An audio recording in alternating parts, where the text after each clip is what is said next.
Assalamualaikum warahmatullahi wabarakatuh. Halo anak-anak ibu semua, bagaimana kabarnya?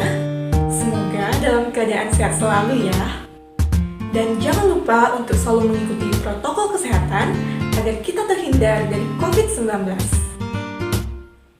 Nah, pada pertemuan kali ini, Ibu akan menjelaskan mengenai sistem reproduksi pada manusia. Namun, sebelum kita memulai proses pembelajarannya, anak-anak ibu jangan lupa untuk mengisi absen pada link Google Form yang telah ibu berikan ya. Nah, anak-anak ibu, pernahkah terpikir oleh kalian bagaimana ibu dapat mengandung dan bagaimana kita dapat terlahir ke dunia ini? Nah, jawabannya ada pada sistem reproduksi. Semua makhluk hidup itu memiliki organ-organ reproduksi yang saling berhubungan dan menjalankan sistem yang kita sebut sebagai sistem reproduksi untuk menghasilkan keturunan yang baru.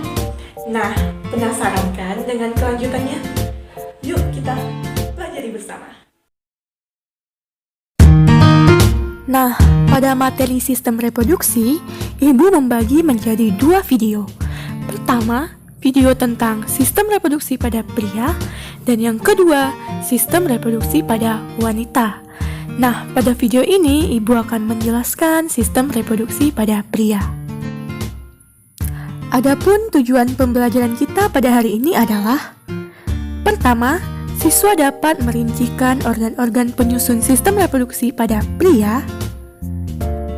Kedua, siswa dapat menjelaskan fungsi organ penyusun reproduksi pada pria. Dan yang ketiga, siswa dapat menjelaskan tahapan gametogenesis pada pria.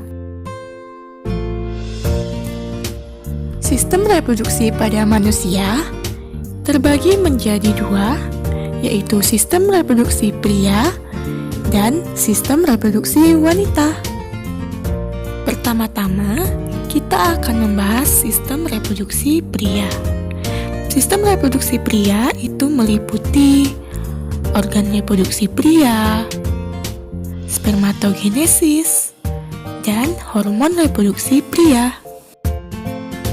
Nah, organ reproduksi pria itu terbagi lagi menjadi organ reproduksi bagian luar dan organ reproduksi bagian dalam. Yuk kita pelajari organ reproduksi bagian luar pria.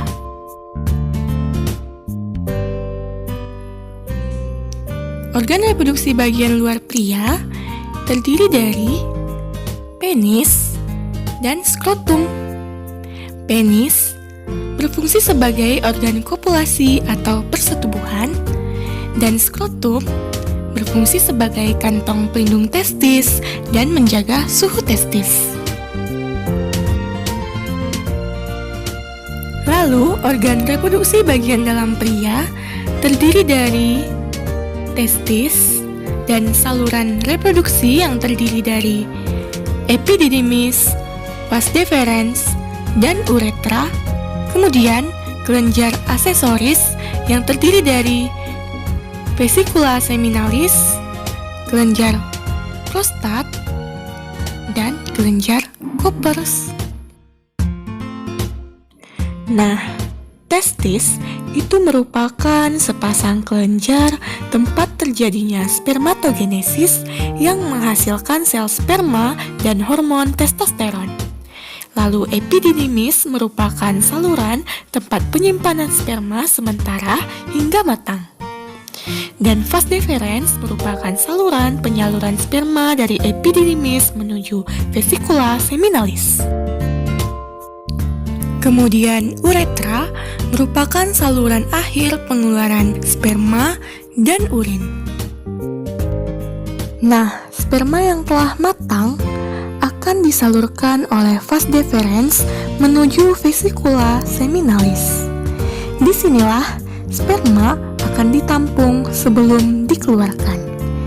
Pada dinding vesicula seminalis terdapat cairan yang mengandung fruktosa, asam askorbat, dan asam amino sebagai makanan dan pelindung sperma.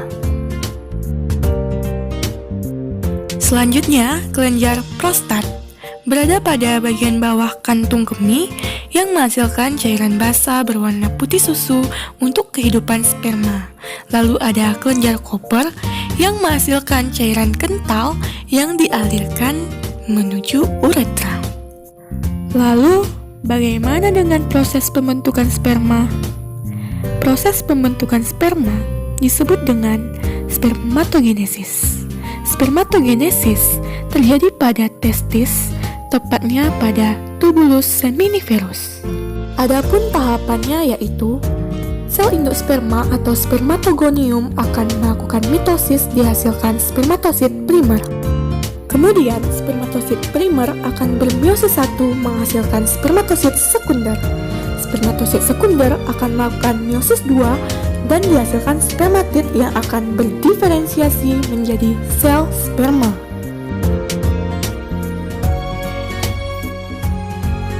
Nah, itu dia materi mengenai sistem reproduksi pada pria. Bagaimana? Apakah anak-anak ibu sudah paham?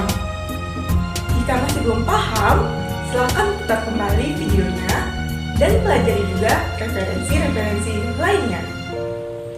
Dan setelah paham, silakan anak-anak ibu kerjakan latihan yang telah ibu berikan pada platform Google Classroom dan dikumpulkan sebelum jam pelajaran berakhir.